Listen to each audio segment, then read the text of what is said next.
Hello guys, അപ്പോൾ നമ്മുടെ ഈ വീടിൻ്റെ സൈഡിലൊക്കെ കുറച്ച് പുല്ല് നിന്നിരുന്നേ. അപ്പോൾ കഴിഞ്ഞ ദിവസം നമ്മളത് കൊത്തിയിട്ടിട്ടുണ്ടായിരുന്നേ. അപ്പോൾ നമ്മൾ വാരിക്കളഞ്ഞില്ല കേട്ടോ, അവിടെ തന്നെ കിടക്കട്ടെ എന്ന് വെച്ചാൽ എന്നാന്ന് വെച്ചാലേ നല്ല വെയിൽ കൊണ്ട് ഉണങ്ങുമല്ലോ, ഉണങ്ങിയാലേ നമുക്കത് കത്തിക്കിച്ച് കളയാനായിട്ട് പറ്റത്തുള്ളൂ. ഇന്ന് നോക്കിയപ്പോൾ അത് എന്തായാലും നന്നായിട്ട് ഉണങ്ങിയിട്ടുണ്ടായിരുന്നേ. അപ്പോൾ നമുക്ക് എന്തായാലും അത് കത്തിച്ചേക്കാന്ന് വെച്ചാൽ ഒരു 5 മണിയൊക്കെ ആയി. അപ്പോൾ എന്തായാലും ഈ ടൈമിനൊക്കെ കത്തിക്കുകയാണെങ്കിൽ ഏകദേശം കൊതുകിൻ്റെ ശൈലിയൊക്കെ മാറുമല്ലോ.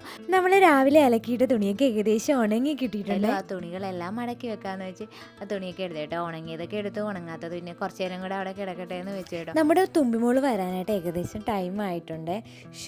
ഇനി എന്നാ തുമ്പൊക്കെ കൊടുക്കണ്ടേ, അതാണ് കേട്ടോ അടുത്ത. എന്തായാലും ഇവിടെ ഇന്ന് കുറച്ച് അപ്പവും ബീഫ് കറിയൊക്കെ കൊണ്ടുവന്നിട്ടുണ്ടായിരുന്നു. എന്തായാലും ആ ടെൻഷൻ അങ്ങ് മാറി കിട്ടി. അപ്പോൾ അതേ നമ്മുടെ തുമ്പിമോളെ ഇന്ന് ഞാൻ വെയിറ്റ് ചെയ്ത് നിൽക്കുവാണ്. അങ്ങനെ ആ തുമ്പിക്കുട്ടി ഫ്രണ്ട്സിനോടൊക്കെ ടാറ്റയൊക്കെ പറഞ്ഞ് വീട്ടിൽ വന്ന് അങ്ങനെ ഫ്രഷായി ഫുഡൊക്കെ കഴിച്ചു.